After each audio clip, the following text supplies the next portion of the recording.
खुशी के बाबरकत फतेहमंद जलाली नाम में आप सबकी सलामती हो। मैं आपका होस्ट पास्टर नासिर याकूब और आप मेरे साथ प्रोग्राम देख रहे हैं the real flames only on Jarmaya TV. खुदावंद की शुक्रगुजारी करते हैं कि खुदावंद भला है, उसकी शफकत अब्दी है, उसका प्यार निराला है और वही खुदा जो पुश्त दर पुश्त कायम रहता है। शुक्रगुजारी करते हैं पूरे दिल से क्योंकि खुदावंद ने हमें सांसें दी, हमें तंदुरुस्ती दी, हिम्मत ताकत दी, अकल दनाई और रूह सच्चाई से भरा। उसकी शुक्रगुजारी करते हैं।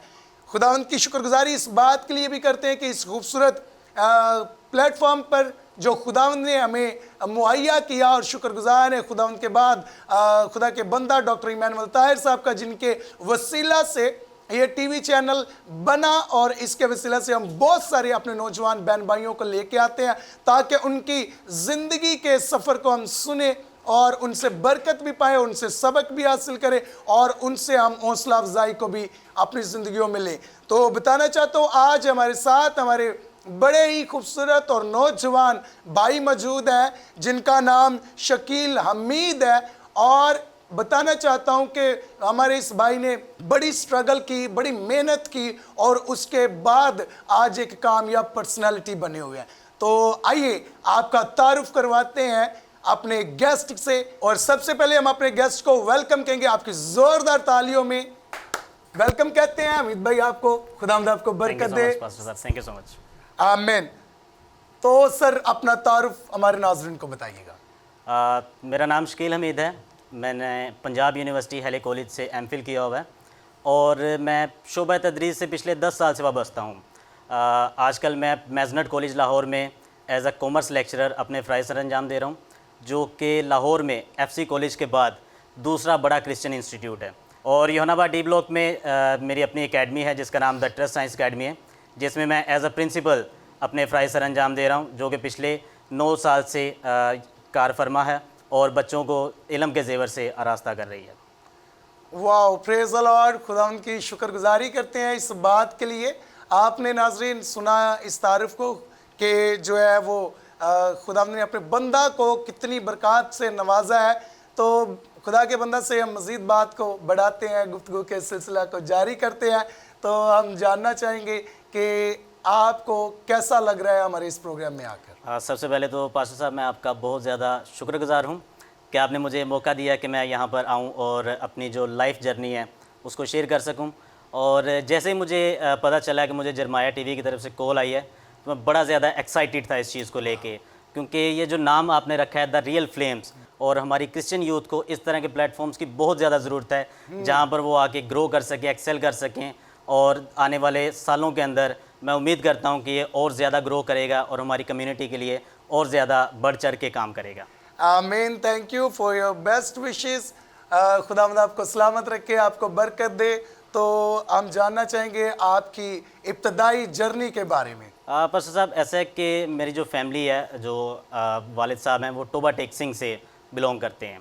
तो जब हम छोटे थे तो क्योंकि वहाँ पे तालीम की इतनी ज़्यादा सहूलियत नहीं थी, गांव के अंदर रहते थे, तो मेरे वालिदैन ने ये सोचा कि हम लाहौर में शिफ्ट हो जाएं और बच्चों की तालीम के ऊपर जो है वो काम किया जाए। तो अर्ली 2000 के अंदर जो है हम यहाँ पर लाहौर में शिफ्ट हो गए। मैं उस वक्त 3 साल का था और उसके बाद हमने अपनी स्कूलिंग जो स्टार्ट की योहानाबाद में आके सेंट डोमिनिक हाई स्कूल में, जो है मिडिल तक मैंने अपनी तालीम हासिल की। उसके बाद निश्तर के अंदर एक स्कूल है जमील ग्रामर स्कूल, वहाँ से मैंने अपना जो है वो मैट्रिक कंप्लीट किया।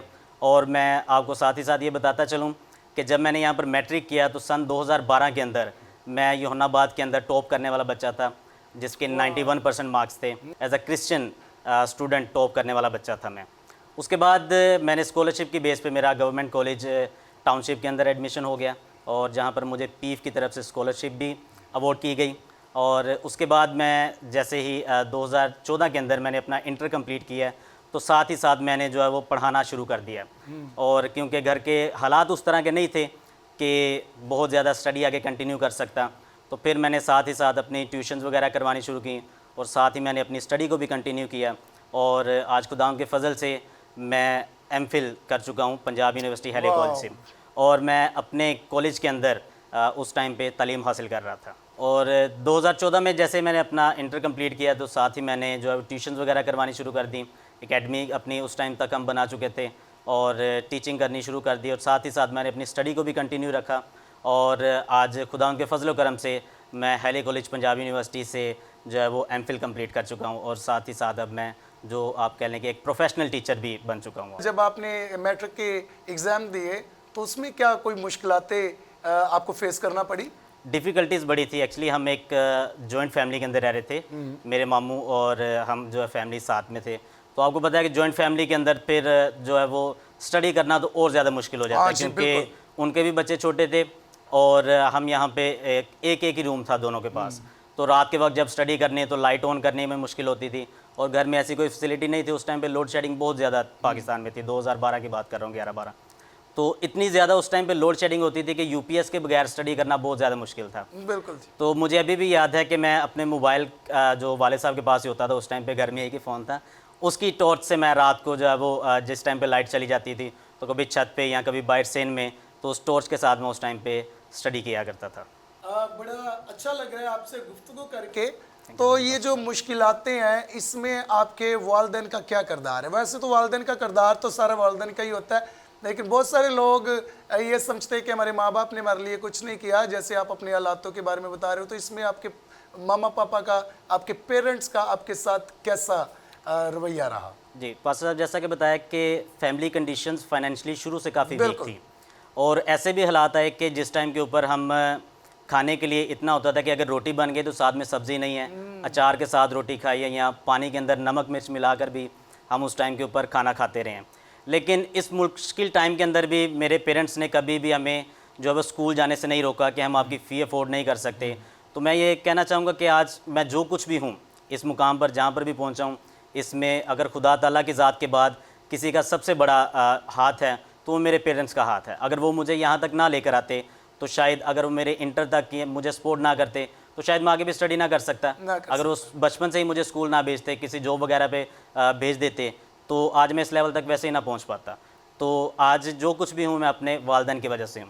और जो दूसरा जो आप बात कर रहे हैं कि हमारे जो यंगस्टर्स हैं जो कह देते हैं कि अपने माँ बाप ने कुछ नहीं हमारे लिए किया, तो मेरे एक उस्ताद थे, वो कहते थे कि बाअदब बानसीब बेअदब बेनसीब। जो बंदा अपने वालिदैन की या अपने बड़ों का अदब नहीं करता वो बंदा बेनसीब है, और जो उनका अदब करता है वो बानसीब है। और क्योंकि बाइबल के अंदर भी अगर हम देखें तो खुदा ने अपने चौथे हुक्म में कहा कि तू अपने माँ बाप की इज्जत कर, और साथ में इसके साथ एक वादा भी किया कि तब मैं ज़मीन पर तेरी उम्र दराज करूँगा।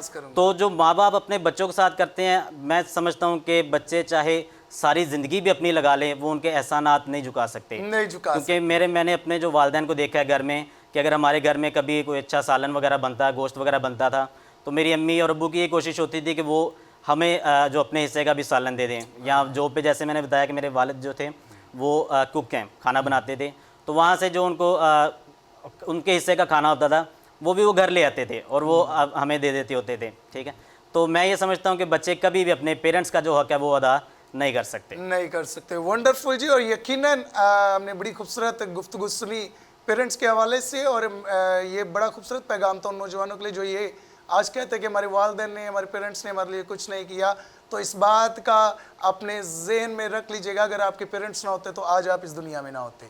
अगर आप इस दुनिया में आए हैं और अगर हालातों की वजह से आपके पेरेंट्स आपको आगे नहीं बढ़ा सके, तो हम आज ये भी एक सवाल अपने भाई से करेंगे कि अगर वो आपको नहीं बढ़ा सके तो इसमें आपका आगे बढ़ना बहुत ज़रूरी है, और इसमें भी वो आपको सपोर्ट करते हैं। अगर बहुत सारे मैंने ऐसे घर देखे हैं जिनके पेरेंट्स अफोर्ड नहीं कर सकते, और एक जो बच्चों को अफोर्ड नहीं कर सकते उन बच्चों के लिए मैट्रिक क्लियर करना बड़ा मुश्किल हो जाता है, क्योंकि अगली जो स्टडी है वो मैट्रिक के बाद ही स्टार्ट होती है। अगर मैट्रिक आपकी कंप्लीट नहीं है, मैट्रिक में अच्छे नंबर नहीं है, तो मेरे ख्याल से आप आगे मज़ीद नहीं पढ़ सकते। अच्छा पढ़ सकते हैं पर एडमिशन मिलना मुश्किल हो जाता है, आगे चीज़ें रिकवर करना बड़ी मुश्किल हो जाती हैं।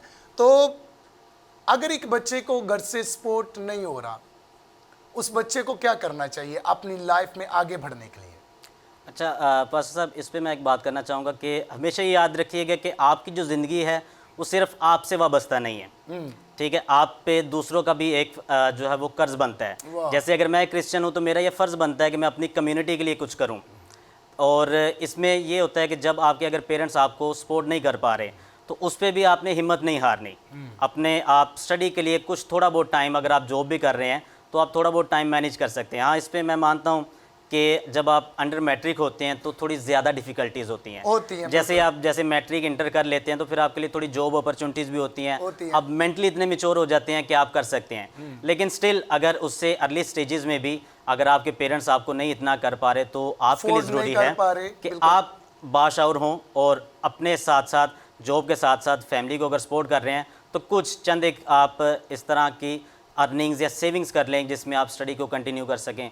उसमें माशरे के अंदर अगर आपको कोई इस तरह का ट्यूटर, कोई ट्यूशन सेंटर मिल जाता है कि जहाँ पर आप पार्ट टाइम जॉब के साथ स्टडी भी कंटिन्यू कर सकें तो आपको उसको भी कंटिन्यू करना चाहिए। और इस पर मैं एक बड़ा अच्छा, मुझे पंजाबी का एक शेर याद आ रहा है, अगर आप इजाज़त दें कि हिम्मत हारने से रेलिवेंट है कि ओ बेहिम्मते ने ਜਿਹੜੇ ਬਹਿ ਕੇ शिकवा करन मुकदरां ਦਾ, उगन वाले उग पैंदे ने सीना चीर के पत्थरां दा, मंजिल दे मत्थे ते तख्ती उन्हां दी लगदी है ਜਿਹੜੇ घरों बना के टुरदे ने नक्शा अपने सफ़रां दा। तो जो स्टार्ट से आपने जब आप मेहनत करते हैं और एक मोटिवेशन लेवल आपका होना चाहिए, एक आपका गोल सेट होना चाहिए कि मैंने ये लाइफ के अंदर करना है। आपने बड़ी खूबसूरत, बिल्कुल आपने बड़ी खूबसूरत एक अल्फाज का यूज़ किया कि बाशऊर होना चाहिए। तो ये जितनी चीज़ें हैं ये तब होगा जब जो शख्स आगे बढ़ना चाहता है, जो इंसान आगे तरक्की करना चाहता है, उसमें शऊर हो, वो अपने गोल को अचीव करने का जो है वो जज्बा रखता हो, जोश रखता हो कि मैंने ये गोल अचीव करना है। तो बहुत सारे लोग ऐसे भी हैं, शकील भाई के वालिदैन सपोर्ट भी करते हैं, वो पढ़ना ही नहीं चाहते, पढ़ सकते ही नहीं है वो, क्योंकि वो कहते हैं जी हमसे नहीं पढ़ा जाता। लेकिन आने वाली ज़िंदगियों में बहुत सारी मुश्किलातों का उन्हें सामना करना पड़ता है, तो उनके लिए आप क्या कहेंगे? जैसे कि मैं ये अभी आपसे अर्ज़ कर रहा हूँ कि आपकी जो ज़िंदगी है सिर्फ आपकी नहीं है। Yes. आपकी कम्युनिटी का भी आप पे हक है उतना ही जितना आपका अपना है। तो अगर आप कम पढ़े लिखे हैं तो मे भी आप सैलरी, अगर इनकम की बात करते हैं तो किसी पढ़े लिखे से शायद ज़्यादा कमा लें, लेकिन आप किसी की ज़िंदगी नहीं बदल सकते। जैसे मैं एक टीचर हूँ तो मेरे अंडर आज तक 10 सालों के अंदर कितने पढ़े हुए बच्चे हैं जो आज किसी जगह पे हैं, BSN कर रहे हैं, कोई इंजीनियरिंग कर रहे हैं। तो वो किस वजह से हैं? शायद उनको एक अच्छा गाइड करने वाला मिल गया। अगर मैं अपनी बात करता हूं तो अगर मुझे अच्छे उस्ताद ना मिलते तो मैं यहाँ पर ना पहुँच पाता। बिल्कुल। और इसमें मैं सबसे ज़रूरी जो चीज़ मैं बताना चाहूँगा अपने व्यूवर्स को वो ये कि जब भी आप इन सिचुएशन से गुजरते हैं तो हमेशा अपना जो तवक्कल है वो खुदा की ज़ात पर रखना आपने, क्योंकि मुबारक है वो जो खुदा उन पर तवक्कल रखता है। तो आपने कभी भी दुआ जो है वो आपने उसका दामन नहीं छोड़ना। आपने जब भी मुश्किलात आती हैं, चाहे वो फाइनेंशियली आ रही हैं, अगर आप पढ़ना चाह रहे हैं लेकिन आप जो है वो मेंटली उतने नहीं, आपको लग रहा है कि मैं नहीं कर पा रहा, आप खुदा से दुआ करें, ठीक है? खुदा से उसकी हिकमत मांगे, उससे दानाई मांगे। और मेरा नहीं ख्याल कि अगर आप दुआ के साथ कोई काम शुरू करते हैं तो आप उसमें नाकाम होंगे। और मेरा ये मानना है कि अगर आप दुआ के साथ साथ मेहनत करते हैं तो फिर जो आपके पास है कामयाबी ऑटोमेटिकली आती है। बिल्कुल जी, ऐसा ही है। आपने स्टार्टिंग में बताया हमें कि हमारे घर के हालात किस तरह से जो है वो थे कि हमारे पास एक टाइम पे रोटी होनी तो सालन ना होना, सालन होना तो रोटी ना होनी। तो इन तमाम मुश्किलातों में या इसके बावजूद कभी ये ज़हन में आया हो कि आप पढ़ाई जो है वो, स्टडी जो है वो उसको छोड़ दें और जॉब कर लें? कभी ऐसा ख्याल आया हो? जी, इस तरह के आपको पता है कि कम उम्र के अंदर बंदा थोड़ा सा जज्बाती होता है और जज्बात के अंदर बंदा इस तरह की बातें सोचता भी है और करता भी है। लेकिन मैं इसमें सारा क्रेडिट अपने वालिदैन को देना चाहूँगा, ख़ास तौर पे मेरी अम्मी को, कि अगर मैं कभी उनके साथ इस तरह की बात करता भी था तो वो कहते थे कि हम जो खा रहे हैं, जहाँ पर हम 2 टाइम का खा रहे हैं, 1 टाइम का भी खाकर गुजारा कर लेंगे, लेकिन तुमने जो अपनी तालीम है वो जारी रखनी है। और उन्होंने इस तरह से सपोर्ट किया, मोटिवेट किया है, और शायद उनकी दुआओं का नतीजा है कि आज मैं आपके सामने इस जगह पर बैठा हुआ हूँ और ज़िंदगियों को बदलने का काम कर रहे हैं जी। तो जैसा व्यूअर्स आपने हमारे नौजवान की गवाही को सुना, नौजवान की सारी बातचीत को सुना कि किस तरह से मुश्किल हालातों में भी उनके जहन में ये ख्याल आते रहे कि मुझे जॉब कर लेनी चाहिए, मुझे स्टडी छोड़ देनी चाहिए। लेकिन वालदा ने एक बड़ा ज़बरदस्त जो है उनके लिए अपना किरदार अदा किया। उन्हें कहा कि जहाँ हम 2 टाइम की रोटी खाते हैं हम 1 टाइम की खा लेंगे, लेकिन आपने अपनी स्टडी करनी है। व्यूअर्स, आपकी ज़िंदगी में तालीम होना बहुत ज़रूरी है।